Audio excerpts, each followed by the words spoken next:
Suicide Squad, issue 7, Tom Taylor writing with Daniel Samper on art. Daniel Samper is an artist who, every time he pops up, I vaguely recognize that name, and every time I remember who it is, I'm like, oh yeah, every time I've seen his name, I'm like, yeah, I actually really like the art he did. This second issue he's been on this book, and I think the first time we praised how much he matched Redondo's style, that's still true. Yeah, that's still there.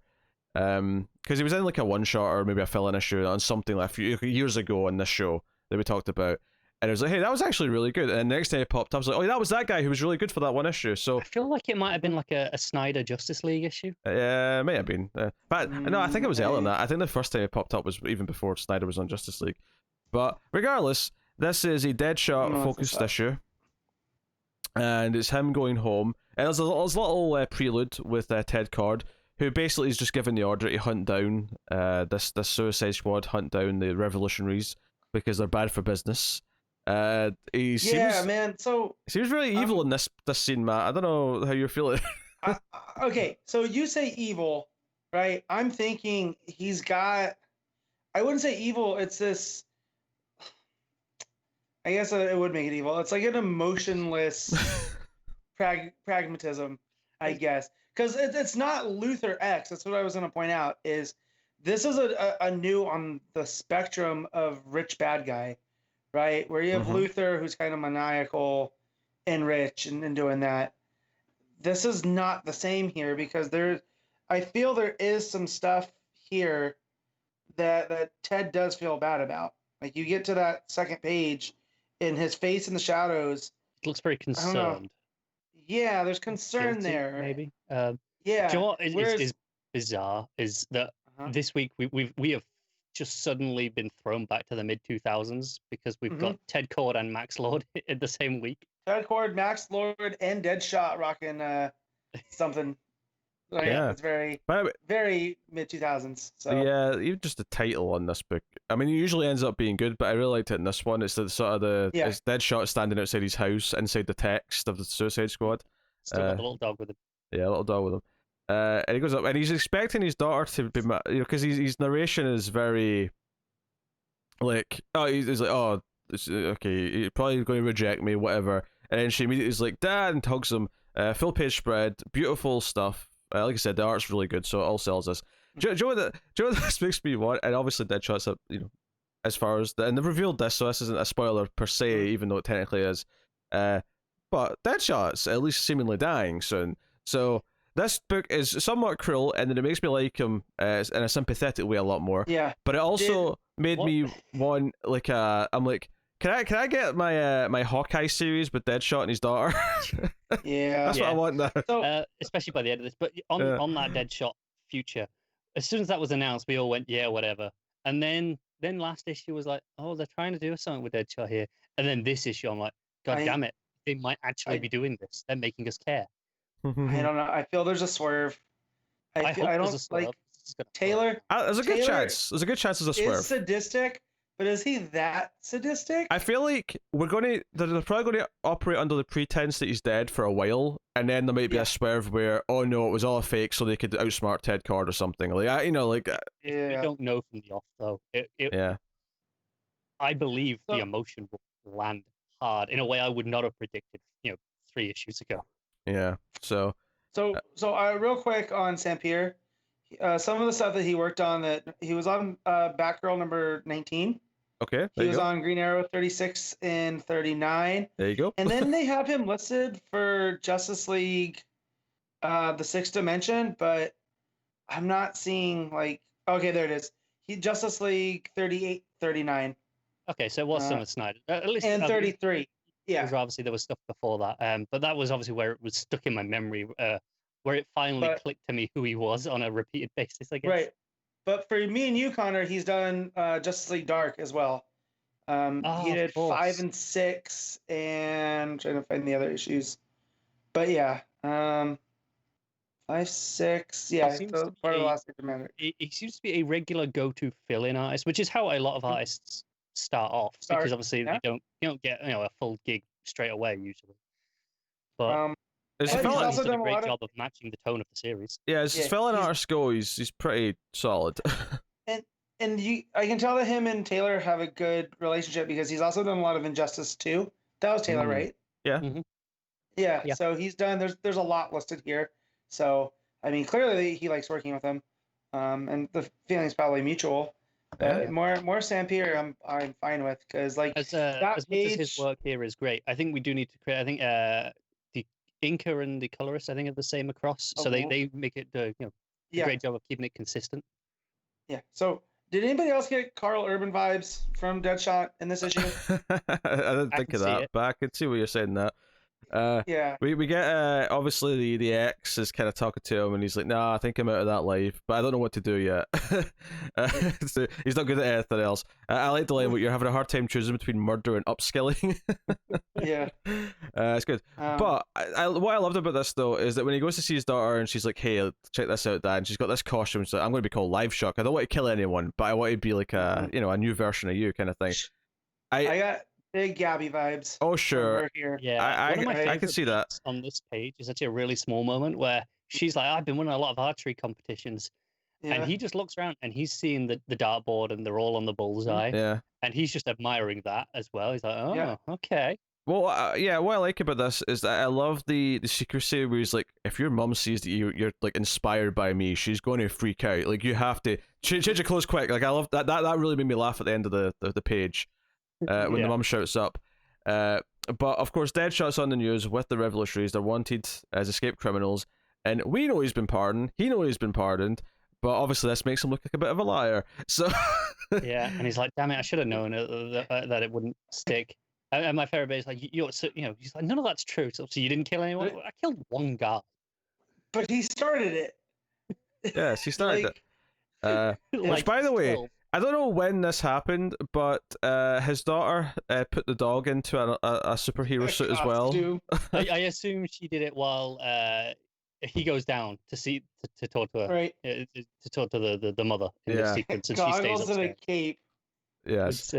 It's adorable, and So- that page, which Matt just mentioned there, with the didn't kill anyone. The bottom panel there, I see the urban. Sure. Yeah. Yeah. Right. Of course, unfortunately, when I think, even though he's obviously, I always loved Carl Urban Rolls Dread. When I think of him now, I just think of him saying the things about the Spice Girls and killing supers. Like That's she's a my effing first super. thoughts- He's my first thoughts of him are still Lord of the Rings to this day. he's But in that. Okay, fair enough. yeah, he's a fairly main character from the second movie and the third movie. Forward. Yeah. He's not Boromir. It's I'm sorry, there were two forgettable. mirrors, I don't right? remember. It is one of the Mirs. Aomir. Yeah, it is. Yeah. Yeah. There you go. One of the Mirs. that was- Anyways, but see, I like the boys, but I don't go there. Like I just forgot he was in the boys because he melds. Like to me, he's not Carl Urban. He's his character on the boys, right?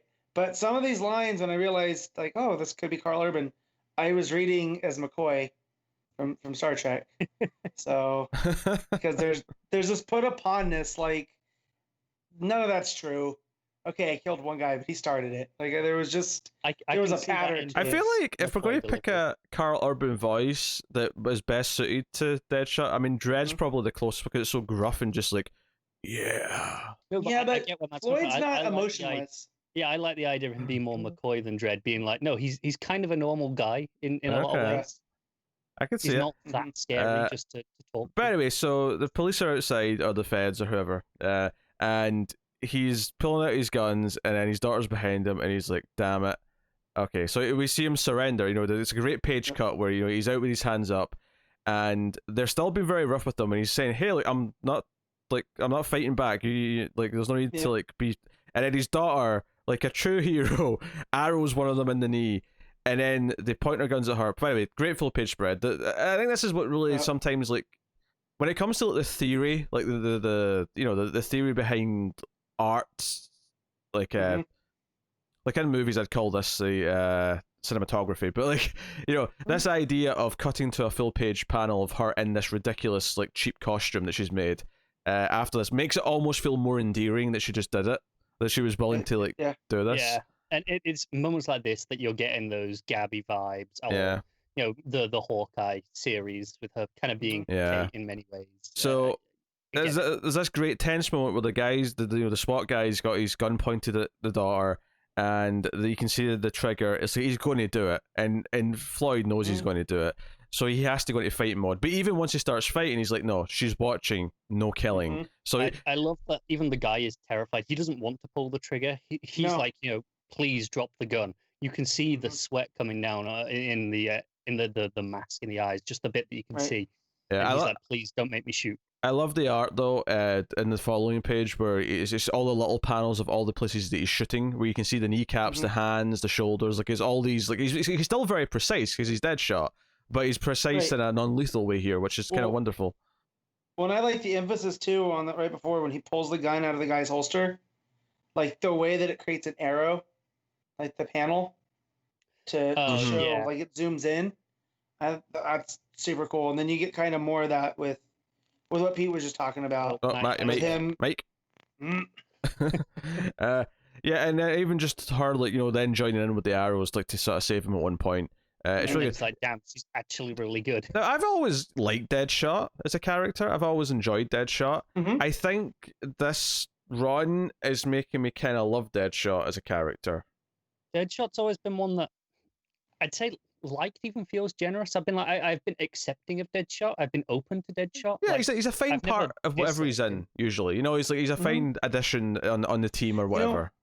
I take him to Slade. They get a lot of similarities, right? The assassins, the gear that they wear, but there's a lot more heart.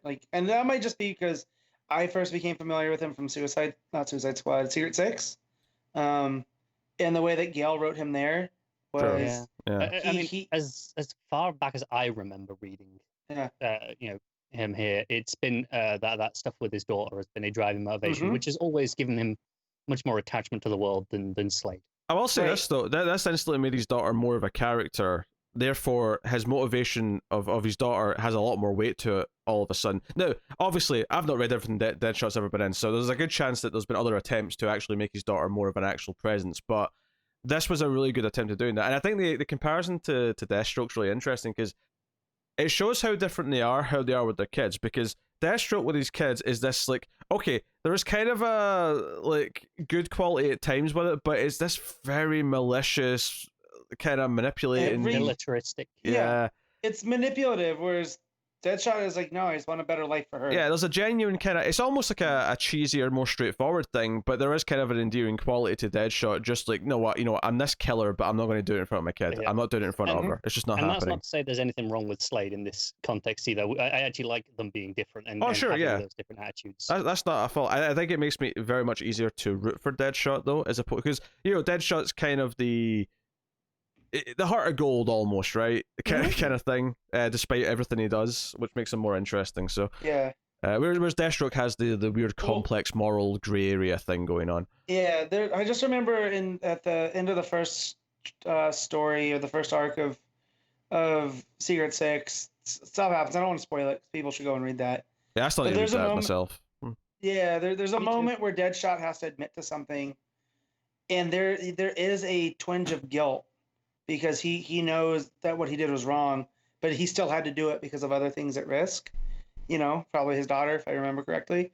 But yeah, and it always has made him a more layered character. And like, Deathstroke's cool and all, but like I almost wouldn't want the same kind of vibe. Like, that's why I like what Priest did in that solo series. Yeah, it's very different. Everything's very cynical, and like he's never doing it for the right reasons. So there's no heart there. Though. This is what I was just saying. I like them being different. I don't want Slade to suddenly care. I like him being that character, but we don't need two of that. No. Well, and you would say the same about Deadshot. You don't need him to do that. You want that tie still with his daughter. That's what makes this work. Yeah, I like having that heart. So she almost gets shot again, and this is when Wink kind of comes in and saves her. It's a really fist pumping moment. This couple of pages where you realize that the whole team showed up to have his back. It's like, that's kind of sweet. And he didn't expect this. This isn't like this wasn't planned. It wasn't like there's backup coming.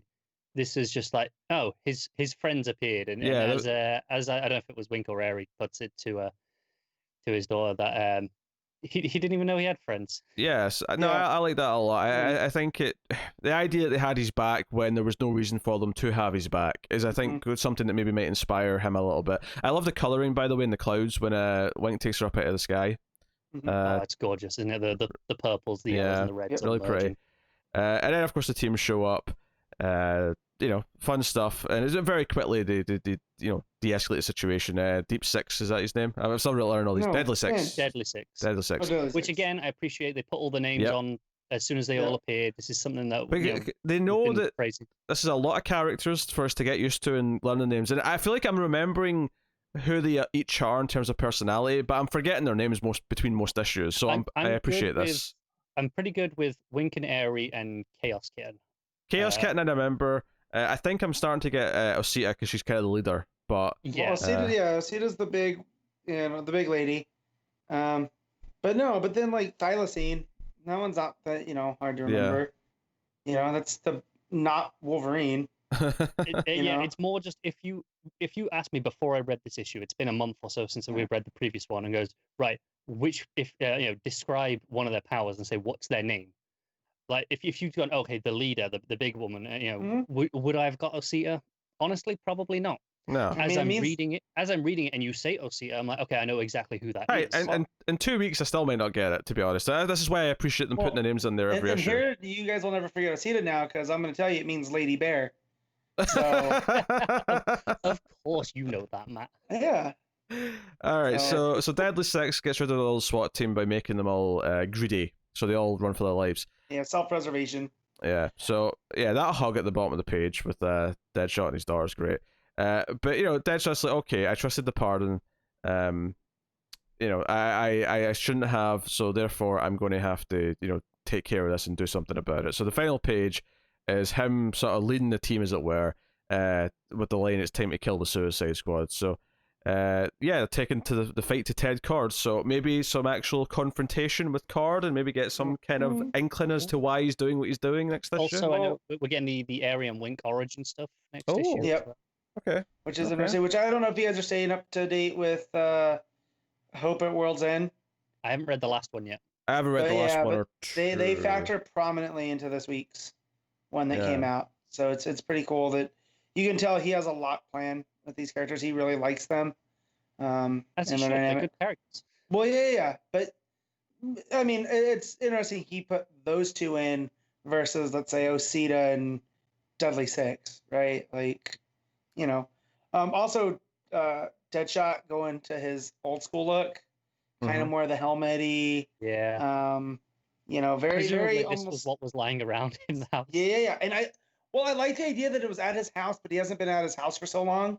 So this is like 3 costumes ago. What's interesting, I don't think he's ever been to this house. This is, or at least not lived in this house. He hasn't lived in that, but they because they mentioned that the wife or the ex bought it with his money. Some of his stuff is still there, I guess. Yeah, but that's what I like, that it's been there, stashed away, and that's why it's this older, almost 90s version. It's very blocky with all the pouches and if there's ever a character that needed pouches, it is him.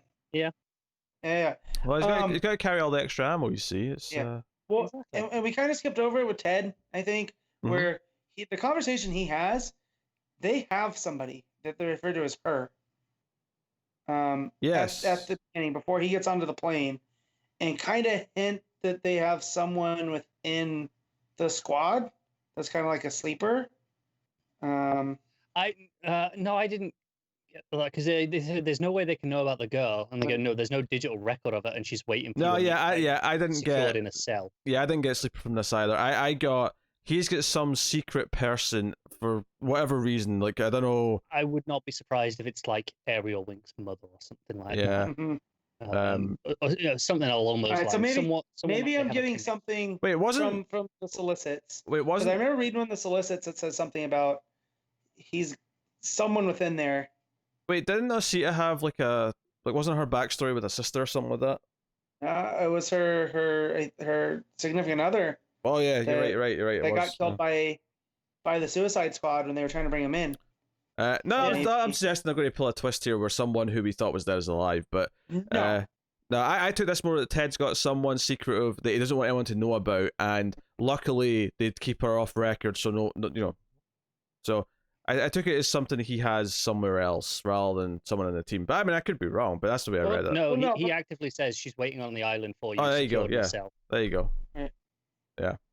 So. But I mean, that does not mean that there isn't someone that's a sleeper. Oh, in the sure, team, yeah. No, that, because you know, I'm definitely conflating that then, because I remember reading in the solicits something about there's a betrayal, but that could mean anything. It doesn't mean they're on Cord's side. It could just be, you know, it could be Harley going like, I'm tired of all of this. often intentionally misleading. Yeah. Yeah. So, but yeah, no, All this right. issue was fantastic. That final page with all of them standing around with Deadshot at the center. I don't think I have a bad word to say about this issue. It's at all. It's insane how quickly Suicide Squad becomes one of your most anticipated books of the month because it's this quality and is, This if is, anything, getting better as it goes. So this is proof. If you put a good writer on a book, it doesn't matter what the book is. We can love it. Like, you know, because none of us really cared about the Suicide Squad that much. We've maybe liked a handful of issues here or there, but never been like, oh, a big fan. But Taylor does this. He made us care about Jason Todd too, and Unkillables. So like, it is all about. Let's face it, is kind of the real like miracle. Yeah. Which it's going to be really interesting with Three Jokers being, you know, with Jason Todd being presumably a rather large part of that from what they're teasing. If there's anyone else other than Taylor that can make us care, it's John's, right? Oh sure, yeah. Maybe. I mean, so I we'll like see. John's a lot, like, but at the same time, he doesn't always make the best decisions. So we'll see. Yeah, we'll see. All right, that's rate Suicide Squad issue 7. Matt, what are you giving it? 10. Carter? 10. Do it, Pete. I don't know if I felt that. I mean, I feel strongly about it. I don't know if I felt. I'm going to go 9.5. He did it. 9.5 for me. Just couldn't commit, could he? I'm just, you know, that's what it is. That's... All right.